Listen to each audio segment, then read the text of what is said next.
and I'll be right here.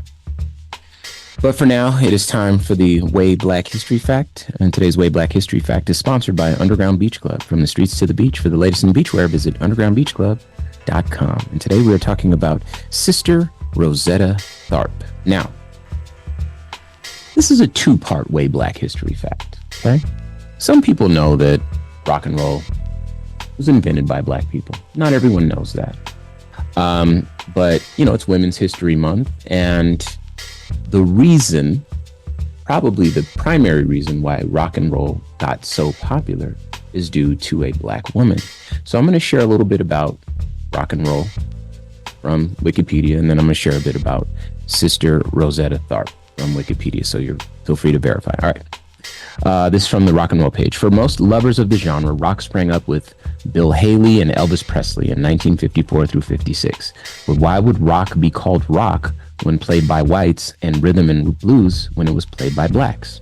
According to the usual cliches, rock's roots lie deep in a muddled amalgam where blues and rhythm and blues were necessarily mixed with country music in order to be dubbed rock, and thereby gain entrance to history and legend, the official history that is. Yet African-American rock anticipated Bill Haley's first isolated hit, Rock the Joint, in 1952 by a long way, as shown by its rare original version by Jimmy Preston in 1948.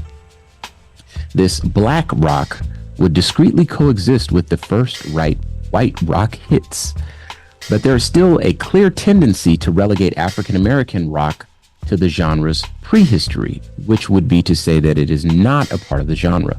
Consequently, and despite their landmark recordings, Tiny Bradshaw, Wynonie Harris, I hope I'm saying that right, Roy Brown, Smiley Lewis, and others have been literally erased from our memories, leaving the official title of pioneers to the subsequent generation, Eddie Cochran, Elvis, and their like, even though they appeared only 5 or 10 years later. Two black artists still appear amongst the official inventors of rock, however, the undisputed giants named Little Richard and Chuck Berry, who had both started singing and playing in the very early 50s.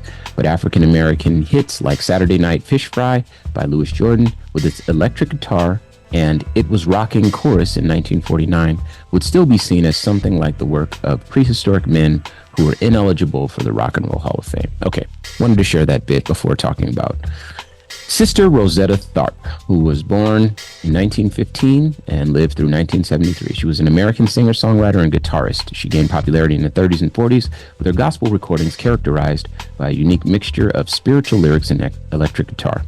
She was the first great recording star of gospel music and was among the first gospel musicians to appear to rhythm and blues and rock and roll audiences, later being referred to as the original soul sister and the godmother of rock and roll. She influenced early rock and roll musicians, including Little Richard, Johnny Cash, Carl Perkins, Chuck Berry, Elvis Presley, Jerry Lee Lewis, and also later guitarists such as Eric Clapton. Tharpe was a pioneer in her guitar technique. She was among the first popular recording artists to use heavy distortion on her electric guitar, opening the way to the rise of electric blues. Her guitar playing technique had a profound influence on the development of British blues in the 60s. Her European tour with Muddy Waters in 64, with a stop in Manchester on May 7th, is cited by British guitarists such as Eric Clapton, Jeff Beck, and Keith Richards. And she was willing to cross the line between sacred and secular by performing her music of light in the darkness of nightclubs and concert halls with big bands behind her. So that is Sister Rosetta Tharpe.